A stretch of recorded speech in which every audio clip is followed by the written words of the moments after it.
এই গণতন্ত্রকে বারবার উনি পুনঃপ্রতিষ্ঠা করেছিলেন। বিভিন্নভাবে পরিকল্পিতভাবে অস্থিরতা সৃষ্টি করার চেষ্টা চলছে।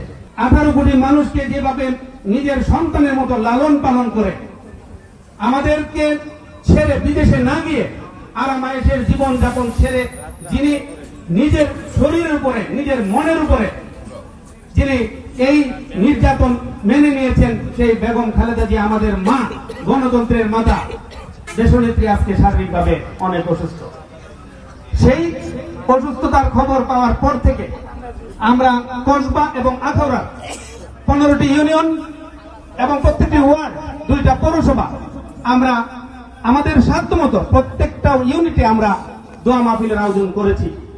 আমরা গতকালকে প্রোগ্রাম করেছি, দোয়া মাহফিল করেছি গতকালকে পিনাকুটি ইউনিয়নে।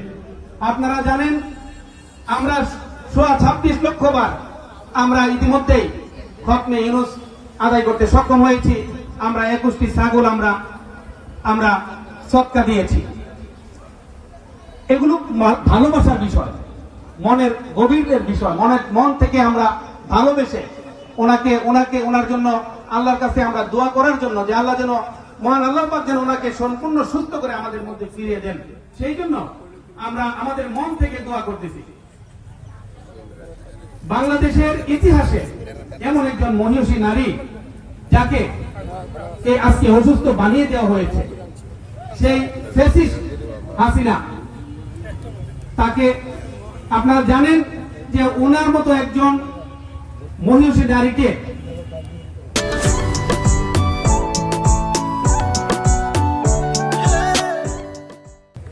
এক কাপড়ে ওনার বাড়ি থেকে বের করে দিয়েছিলেন এবং ওনাকে বিদেশে যাওয়ার জন্য বিভিন্নভাবে প্রলোভন, চলে যাওয়ার জন্য ওনাকে বাধ্য করার চেষ্টা করা হয়েছিল, কিন্তু উনি আমাদেরকে ফেলে যান নাই।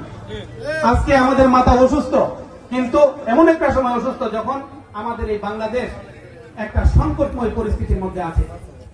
কারণ আগামী কিছুদিনের মধ্যে বাংলাদেশে একটা সংসদ নির্বাচন অনুষ্ঠিত হবে। নেতৃত্ব দিয়ে এই গণতন্ত্রকে বারবার উনি পুনঃপ্রতিষ্ঠা করেছিলেন। আজকে এমন একটা সময় যখন বাংলাদেশকে বিভিন্নভাবে পরিকল্পিতভাবে অস্থিরতা সৃষ্টি করার চেষ্টা চলছে। কিছুদিন আগে আপনারা জানেন যে চট্টগ্রামে আমাদের একজন প্রার্থীকে গুলি করা হয়েছিল। গতকালকে আরেকজন ইনকিলাব মঞ্চের একজন সমন্বয়ক ওসমান হাদিকে ভয়ঙ্করভাবে গুলি করেছে মেরে ফেলার উদ্দেশ্যে, এবং তার অবস্থা অনেক সংকটাপন্ন।